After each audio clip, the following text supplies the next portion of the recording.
Hello everyone. Today we will start with the new chapter, that is chapter 4, the Mughal Empire. Ruling over the Indian subcontinent during the Middle Ages was very challenging because it had many different kinds of people, languages and culture. However, the Mughals managed to establish a stable and lasting empire despite these difficulties. Before the Mughals, many rulers tried to control large parts of India, but they could only do so for a short period. It was hard to maintain control because of the vast diversity and the size of the region.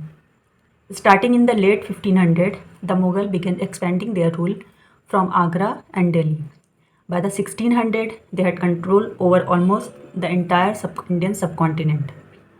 The Mughals did not just expand their territory, they also set up system of administration and governance like land revenue collection, justice system and a centralized government that was so effective they continued to influence rulers even after the Mughals were gone.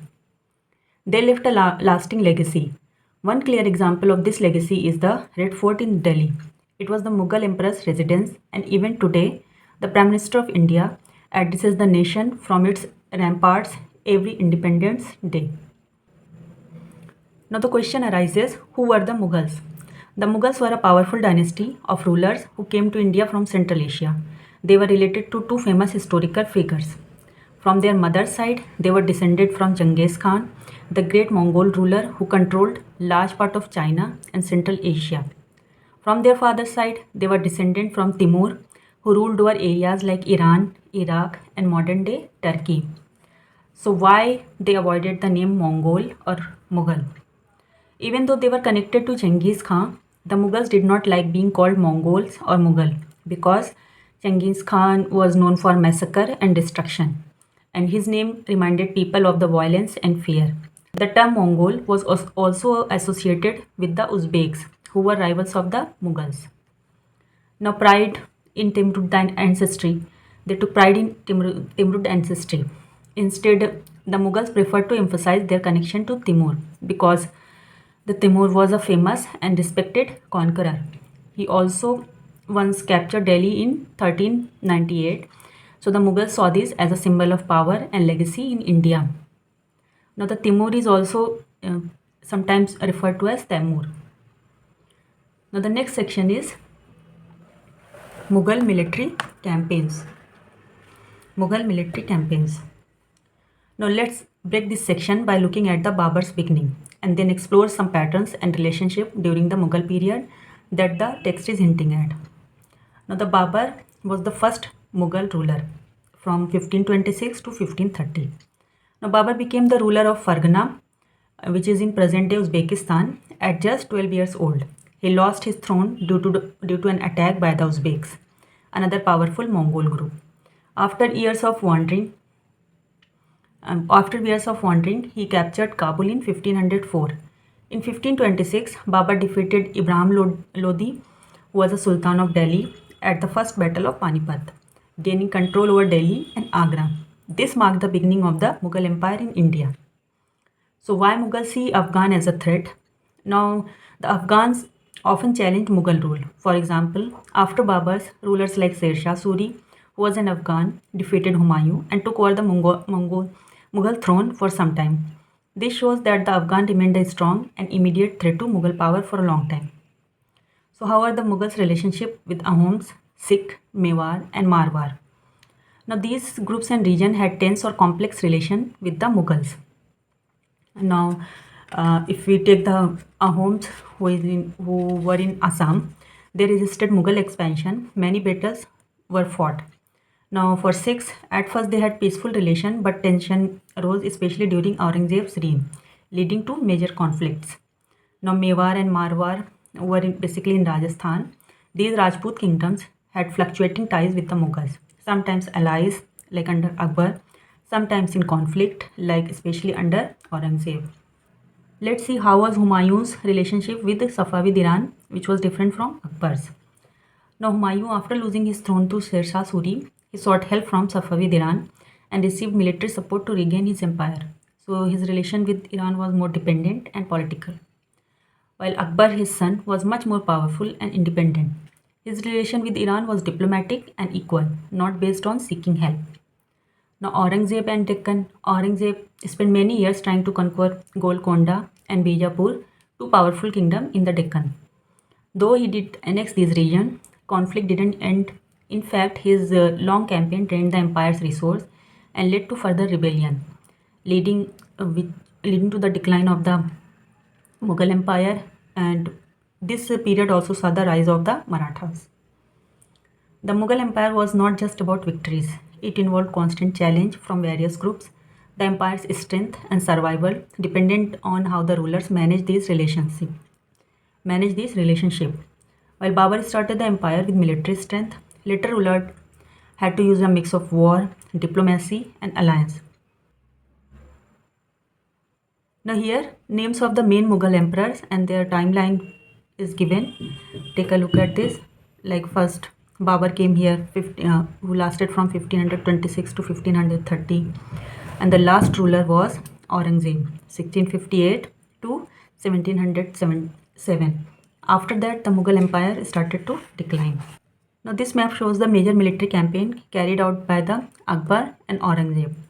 And you can see their empire lasted from the Kashmir to South India. Now Mughals, next is Mughal tradition of succession. Now let's first understand the two key concepts which is given here, that is primogeniture and the parcenary, co-parcenary. Now let's first clearly understand both systems and then we can discuss which one might be better or fairer. Now primogeniture, in this system only the eldest son inherits the throne or the entire estate. The younger siblings get nothing or very little. This system provides stability as there is a clear successor, but it can be unfair to the older children. It can be unfair to other children who may also be capable or deserving. Now in the co-parcenary system, all sons inherit a share of the estate. It may seem fairer because everyone gets something. However, it often led to conflict and wars between brothers as they fought over control of territory and power.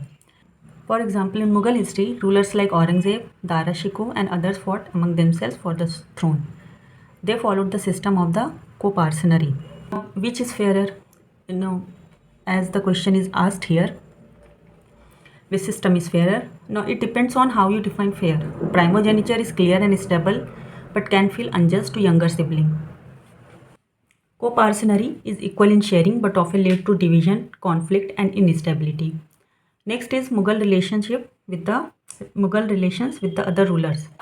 Now, the Mughals often fought battles to make sure other rulers accepted their authority. However, as their empire grew stronger, many rulers joined them voluntarily, seeing benefit in alliance. For example, Rajput. Some Rajput, like the Kachawahas of Amber, married into the Mughal family and got important position in the Mughal court. Now, others like the Sisodias of Mewar resisted Mughal rule for a long time.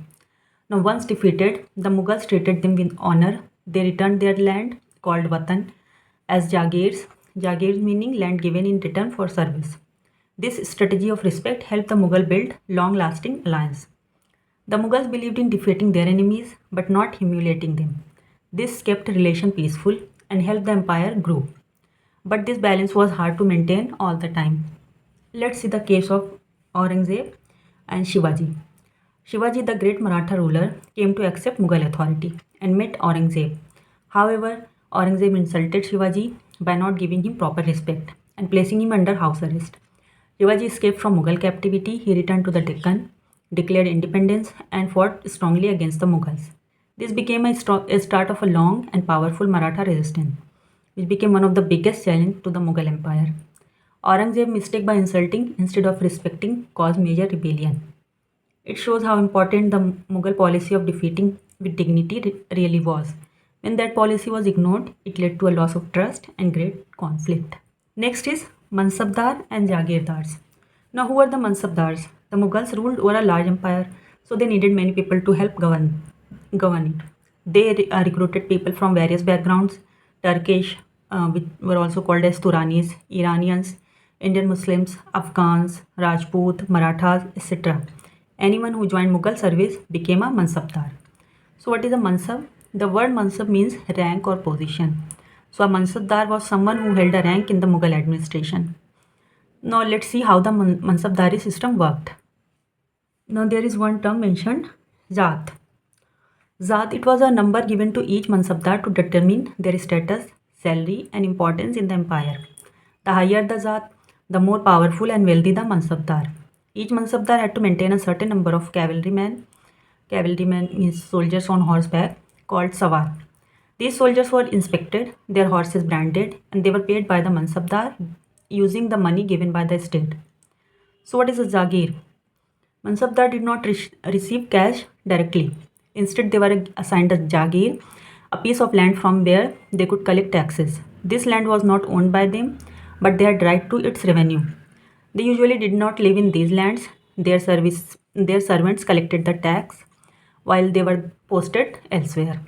So what happened during the Aurangzeb reign was that there was too many mansabdar, because of which the number of officials increased, but there were not enough jagirs for everyone. Many had to wait a long time before they got land to collect revenue.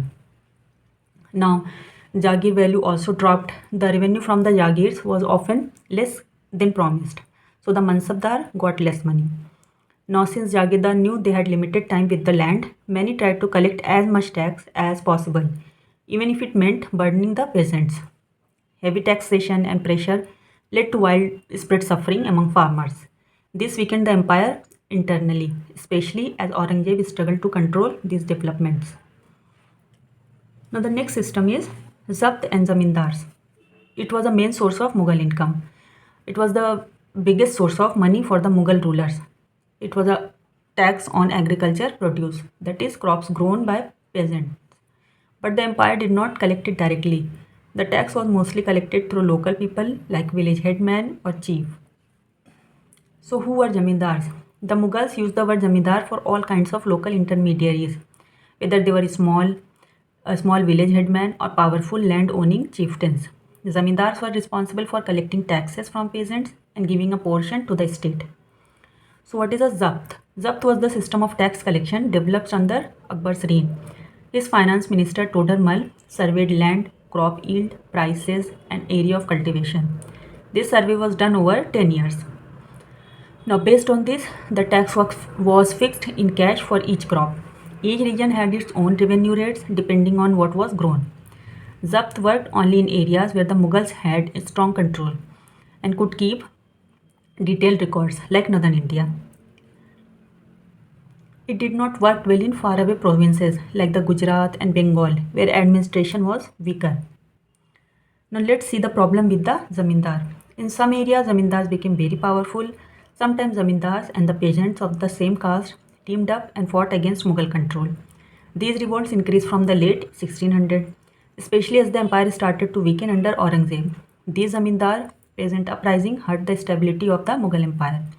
It showed that the Mughal system, while organized, depended heavily on the local cooperation. When that cooperation broke, the empire struggled to manage its finances and maintain control. Let's learn about the Akbarnama and Aina-e-Akbari.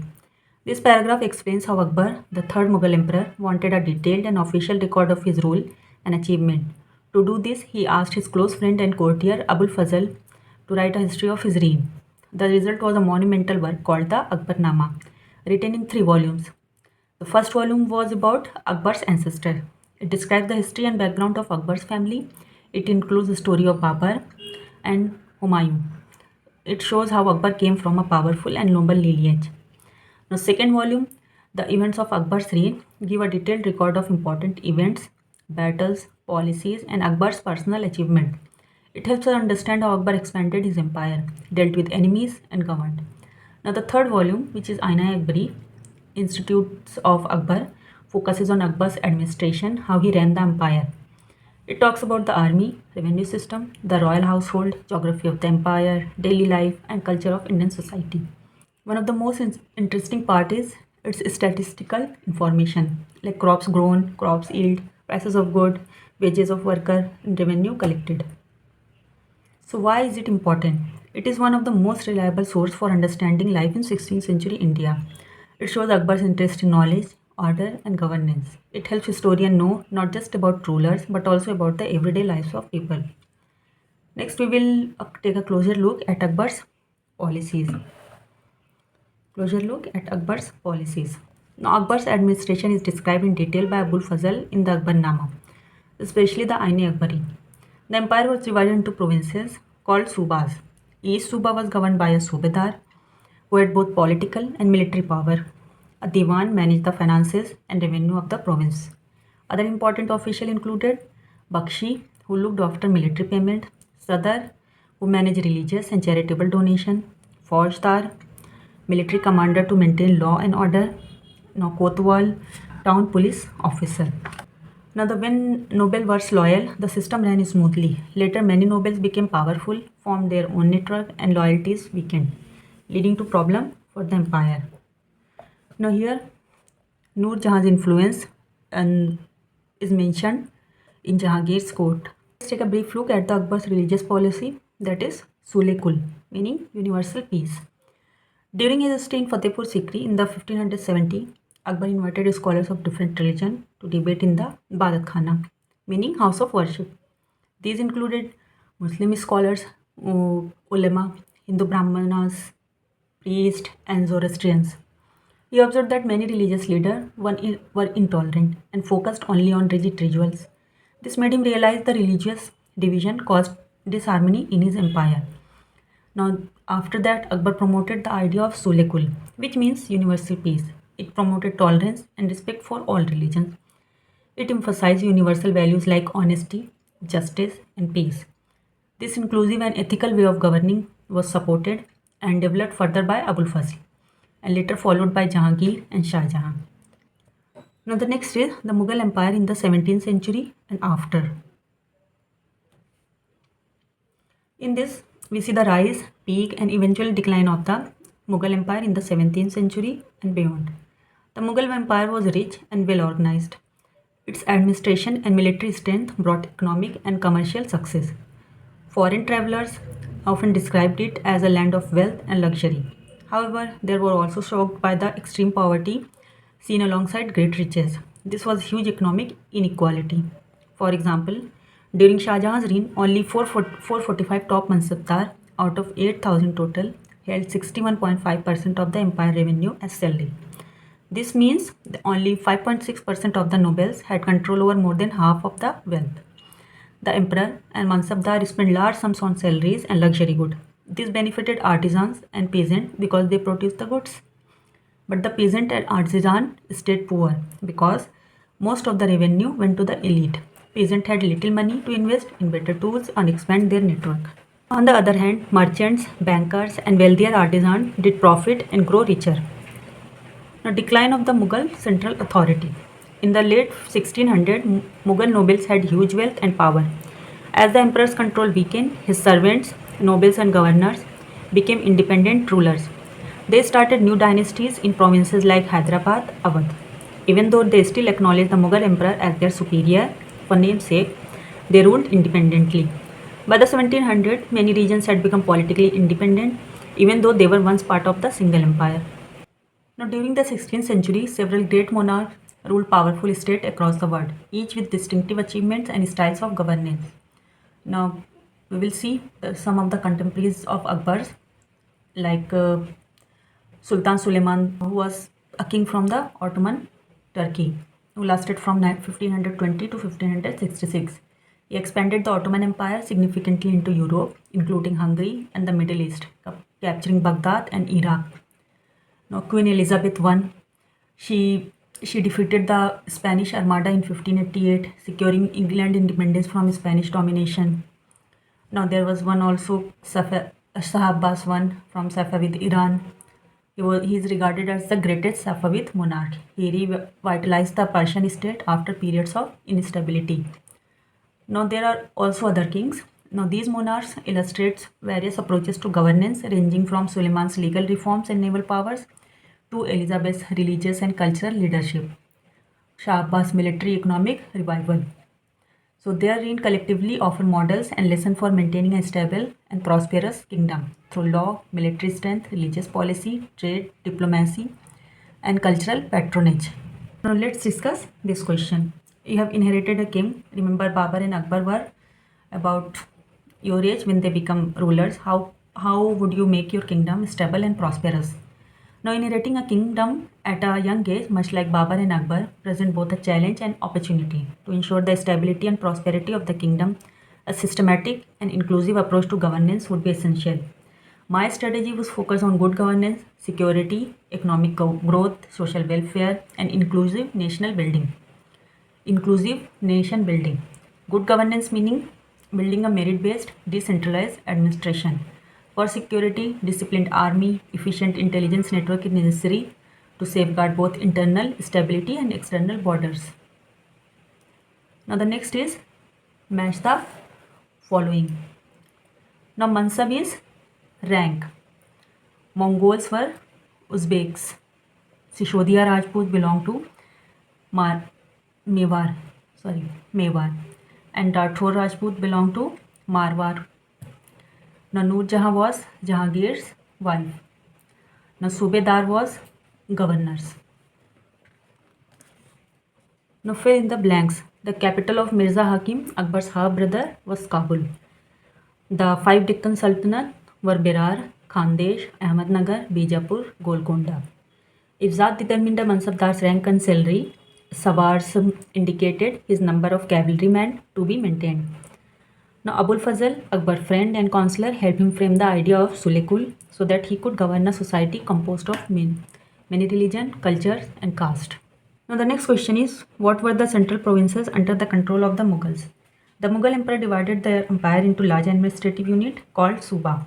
Each provinces were governed by a Subedar who was directly appointed by the central authority. During Akbar's reign, there were 12 Suba. By the time of Aurangzeb, this number had grown around 15. These strategically important Subas were Delhi, Agra, Bihar, Bengal, Odisha, Magad, Mewar, Marwar, Lahore, Kabul, Sindh and Gujarat. So what was the relationship between the Mansabdar and Zagir? Now the relationship between the Mansabdar and the Zagir was fundamental to Mughal administration. The Mansabdar was a high-ranking official, civil or military, whose status, meaning Mansab, determined his rank or salary. Mansabdar were usually assigned Jagirs, which were assignment from the specific territory. The Mansabdar did not own the Jagir land, but was granted the right to collect its revenue for a limited period. This revenue was meant to collect his salary and the expenses on maintaining troops as per his rank. The assignment of Jagirs were strictly monitored by the central administration, and it could be transferred or revoked at any time, ensuring that Mansabdar remained dependent on the emperor and preventing the development of hereditary landed nobility. The Mansabdar employed staff to collect revenue but was bound by the imperial regulations. Now, the Jagirdari system was an integral part of the Mansabdari system, it linking administrative, military, fiscal responsibility under the Mughal ruler. Now these questions are fairly easy, so I want you to attend on your own so that you get an idea how much you have captured the lesson. In the next video, we will discuss the next chapter, which is rulers and building. Thank you.